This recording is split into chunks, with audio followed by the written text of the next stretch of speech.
Hello అందరికీ.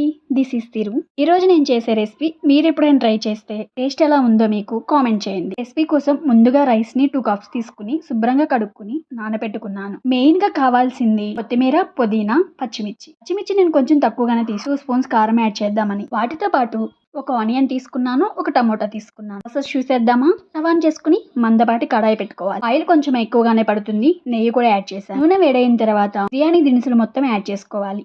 చెక్క, లవంగం, ఇలాచి, అరటి మొగ్గ, సాజీరా, స్టార్ ఫ్లవర్, ఇవన్నీ బిర్యానీ ఆకు కూడా యాడ్ చేసి మంచిగా ఫ్రై చేసుకోవాలి. ఒక ఉల్లిపాయని పొడవుగా సన్నగా కట్ చేసుకుని ఈ నూనెలో యాడ్ చేసి ఫ్రై చేసుకోవాలి. చేంజ్ అవుతున్నప్పుడు టమోటాను కూడా సన్నగా పొడవుగా కట్ చేసుకుని యాడ్ చేసుకుని ఫ్రై చేసుకోవాలి. ఫ్రెష్గా నూరిన అల్లం వెల్లుల్లి పేస్ట్ని 2 స్పూన్స్ యాడ్ చేసుకుని చివాసన పోయే వరకు ఫ్రై చేసుకోవాలి. 1/2 kg చికెన్ తీసుకున్నాను. 3 or 4 టైమ్స్ శుభ్రంగా కడుక్కుని అల్లం వెల్లుల్లి పేస్ట్ కూడా ఫ్రై అయిన తర్వాత ఇందులోకి యాడ్ చేసుకుని తగినంత సాల్ట్ యాడ్ చేసుకుని చిటికెడు పసుపు యాడ్ చేసుకుని ఒకసారి తిప్పుకుని మూత పెట్టుకుని మగ్గించుకోవాలి. చికెన్లో ఉన్న నీచు నీళ్ళంతా ఊరి ఇరిపోయే వరకు ఉడికించుకోవాలి. చికెన్ని ఉడికించుకునేలోపు ఒక జార్ తీసుకుని నేనైతే ఒక 7 పచ్చిమిర్చి తీసుకుని నేను చేస్తున్న ఈ రెసిపీకి పచ్చిమిర్చి, కొత్తిమీర, పుదీనా ఎక్కువగానే తీసుకోవాలి. ఇంకా తక్కువ తీసుకున్న పచ్చిమిర్చి, ఒక గుప్పుడు పుదీనా, ఒక గుప్పుడు కొత్తిమీర తీసుకుని పచ్చిమిర్చిని కూడా ముక్కలుగా కట్ చేసుకుని మొత్తం గ్రైండ్ చేసుకోవాలి.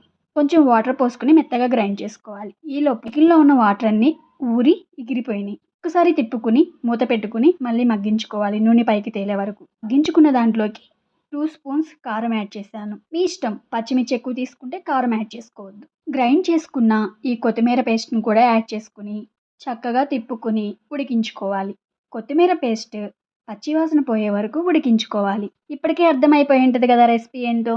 గ్రీన్ చిల్లీ, కొత్తిమీర, చికెన్ టేస్ట్ అయితేనండి చాలా బాగుంది. ట్రై చేయాల్సిందే మీరు కూడా ఒకసారి. కొత్తిమీర పేస్ట్ పచ్చివాసన పోయే వరకు ఉడికించుకున్నాక నానబెట్టుకున్న బియ్యంని యాడ్ చేశాను. నేనైతే ఇంట్లో ఉన్న రైసే యూజ్ చేశాను. ఈ స్టేజ్లో సాల్ట్ చెక్ చేసుకుని మీకు సరిపోకపోతే సాల్ట్ యాడ్ చేసుకోవాలి. నాకు కొంచెం సరిపోలేదు, అందుకే 1 స్పూన్ మళ్ళీ యాడ్ చేశాను. మా ఇంట్లో ఉన్న రైస్కి కప్పుకి 2 కప్స్ వాటర్ యాడ్ చేయాలి. నానబెట్టినా కూడా 2 కప్స్ చేస్తున్నా కాబట్టి 4 కప్స్ వాటర్ యాడ్ చేసి 1 స్పూన్ నెయ్యి కూడా యాడ్ చేసుకున్నాను. నెయ్యి ఎంత ఎక్కువ యాడ్ చేసుకుంటే అంత టేస్టీగా వస్తుంది. లిడ్ పెట్టుకుని ఉడికించుకోవడమే.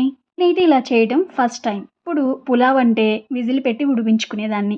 ఓపెన్ ప్యాన్ కుక్కే చేసేసాను ఈసారి. మధ్యలో ఒక్కసారి తిప్పుకుని లిడ్ పెట్టుకుని మంటని సిమ్లో పెట్టుకోవాలి, లేకపోతే అడుగంటుతుంది. ఇలా ఉడికించుకోవడమే. నాకైతే రైస్ చాలా పొడి పొల్లాడుతూ వచ్చింది. చూసారు కదా మీరు కూడా. టేస్ట్ అయితే చాలా బాగుంది.